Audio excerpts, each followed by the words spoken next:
بسم اللہ الرحمن الرحیم۔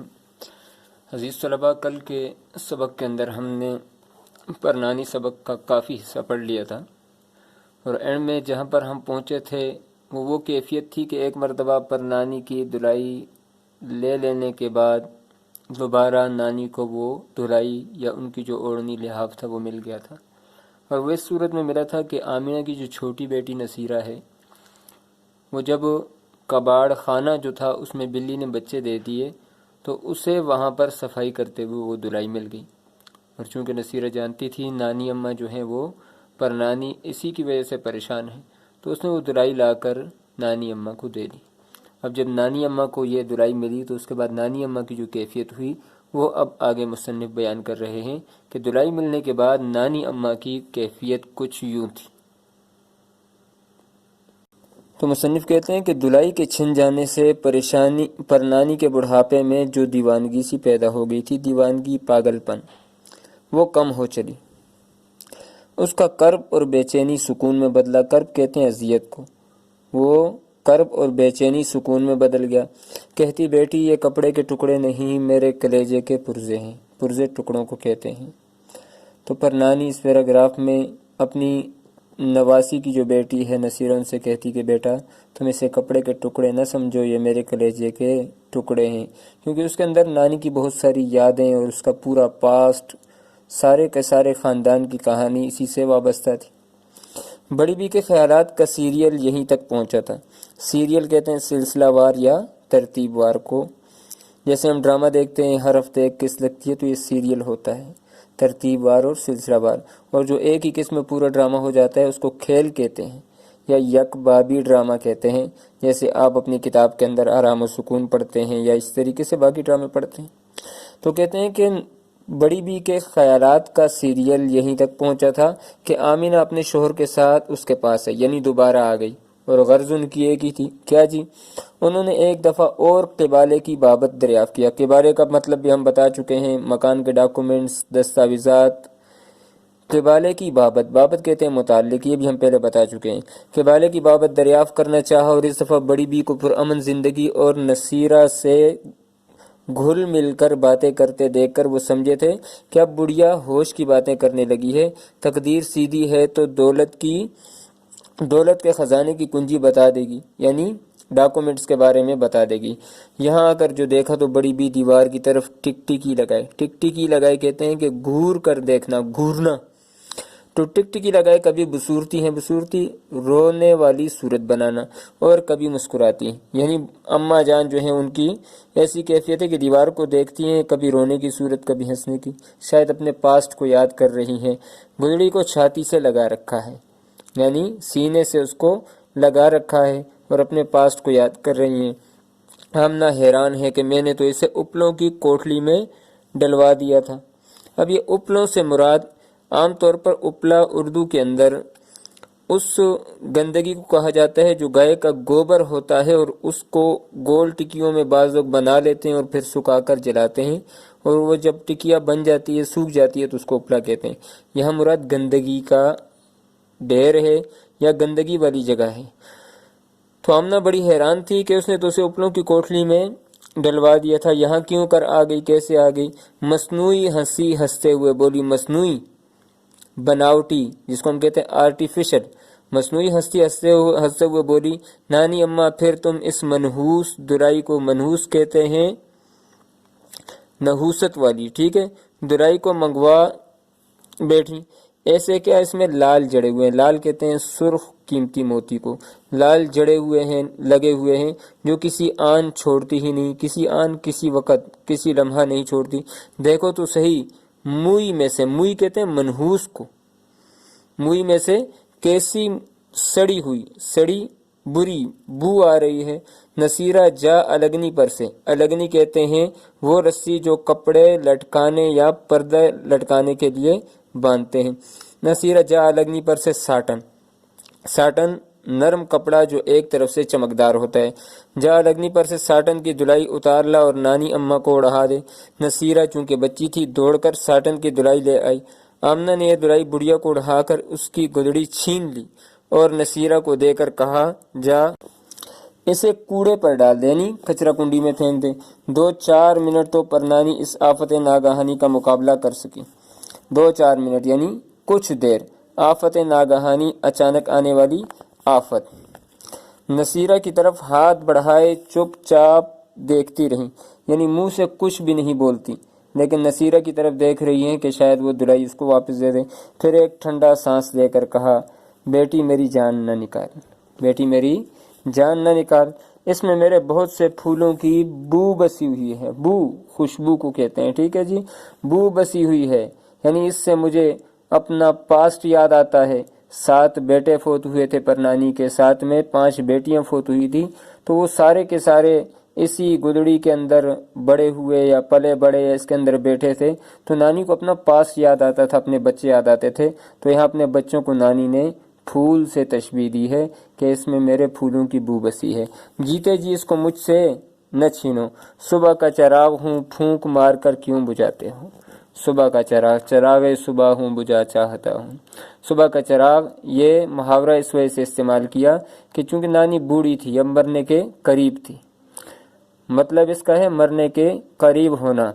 چراغ چونکہ ساری رات جلتا رہتا ہے، اس کا جو تیل ہے وہ صبح کے وقت تک جلتے جلتے بالکل اینڈ تک پہنچ جاتا ہے، وہ ٹمٹمانا شروع ہو جاتا ہے۔ اگر کوئی پھونک نہ بھی مارے تو کچھ دیر کے بعد وہ خود ہی بجھ جاتا ہے۔ تو نانی اماں بھی کہتی ہے کہ چراغ ہوں صبح کا، پھونک مار کر کیوں بجھاتے ہو، یعنی زبردستی کیوں مارتے ہو، خود بخود بجھ جائے گا۔ یہ ایسی باتیں تھی کہ آمنہ سی سنگ دل کہتے ہیں پتھر دل کو، ٹھیک ہے، سخت دل والی کوئی بھی آنسو نکل پڑے، اور احمد مرزا جیسا مطلب کا بندہ بھی متاثر ہوئے بغیر نہ رہ سکا۔ آمنہ نے نانی کے گلے میں باہیں ڈال دی، خون میں ابال آیا، یعنی خون میں جوش آیا، آنکھوں نے سچی محبت کا اظہار کیا اور بھرے دل کو ضبط کر کے بولی۔ ضبط کرنا کہتے ہیں برداشت کرنا، جیسے شاعر کہتے ہیں کہ ضبط غم اس قدر آسان نہیں عالی، آگ ہوتے ہیں وہ آنسو جو پیے جاتے ہیں۔ تو ضبط کرنا برداشت کرنے کو کہتے ہیں۔ نانی اماں، میں نے آج تک جو تمہارے ساتھ خطائیں کی ہیں، غلطیاں کی ہیں، اپنی بیٹی رقیہ کے صدقے میں معاف کر دو۔ حوالہ کس کا دیا معافی مانگنے کے لیے؟ اپنی ماں کا، پر نانی کی بیٹی کا، کہا اس کے صدقے معاف کر دو، میں شرمندہ ہوں کہ میں نے تمہارے ساتھ اچھا سلوک نہیں کیا۔ میں تم سے قبالہ کبھی نہیں مانگوں گی، قبالہ وہی ڈاکومنٹس جو مکان کے تھے، کبھی نہیں مانگوں گی۔ تم کڑو نہیں، کڑنا کہتے ہیں رنجیدہ ہونا، دل جلانا، ٹھیک ہے جی، کڑو نہیں، دل کو دل سے راہ ہوتی ہے، دل کو دل سے راہ ہوتی ہے۔ جیسے اقبال نے کہا تھا کہ بات جو دل سے نکلتی ہے اثر رکھتی ہے، پر نہیں طاقت پرواز مگر رکھتی ہے۔ اور جب دل صاف ہو جاتا ہے تو زبان بھی صاف صاف باتیں کہنا شروع ہو جاتی ہے۔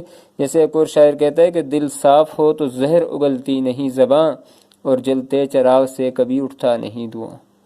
تو یہ شاعر کہتا ہے کہ دل جب صاف ہو تو سارے کی ساری چیزیں صاف ہو جاتی ہیں۔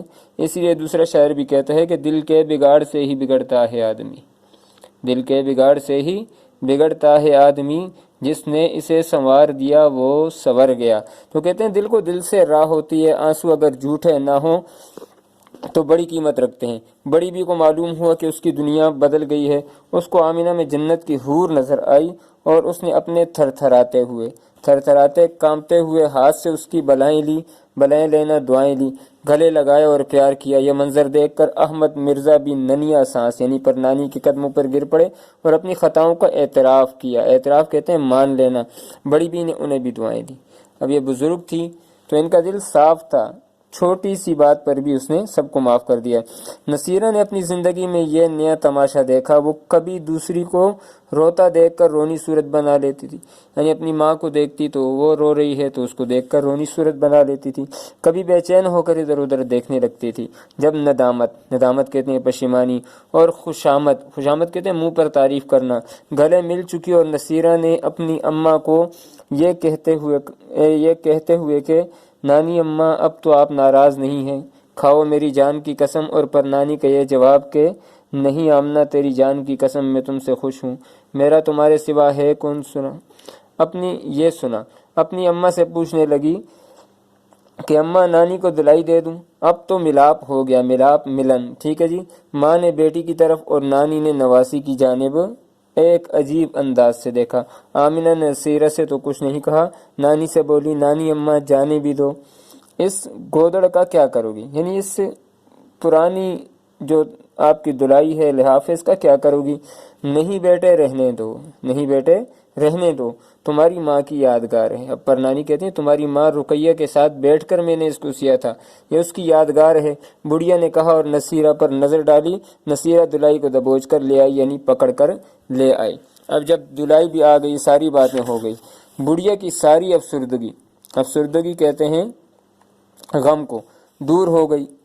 اس کا خیال بدل چکا تھا، وہ مرنے سے پہلے مکان کا بوجھ بھی اپنی چھاتی پر سے ہٹانا چاہتی، چھاتی اپنے دل سے، مراد یہاں پر دل ہے، ہٹانا چاہتی تھی۔ اسے یقین تھا کہ آمنہ اور اس کا فضول خرچ شوہر اب سنبھل جائیں گے، یعنی احمد مرزا صاحب۔